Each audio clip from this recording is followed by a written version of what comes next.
have to be in attack mode all the time.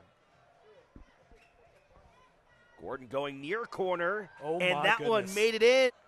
Well, it's not the worst goalkeeping play we've seen in the soccer world today, but definitely you'd like to see something better out of Marcinkowski here. To see how the two teams handled the rain delays, we see a giveaway there to Gordon. Yeah, not the guy you want to give it away to. Gordon fires. Sayus again up to the... Gordon makes the turn there on the delivery. 3 collapse on him, but he's able to break free. Omar in the box. Omar, what a move! Omar can't finish. Great save with the left foot there by Marcinkowski.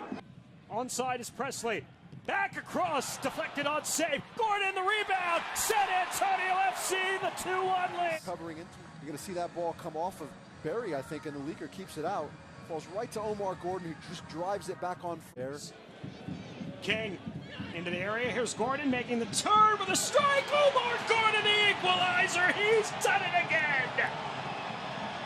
Omar Gordon deserves that tonight. He's really has done a fantastic job for SAFC tonight and carrying the load in the attack.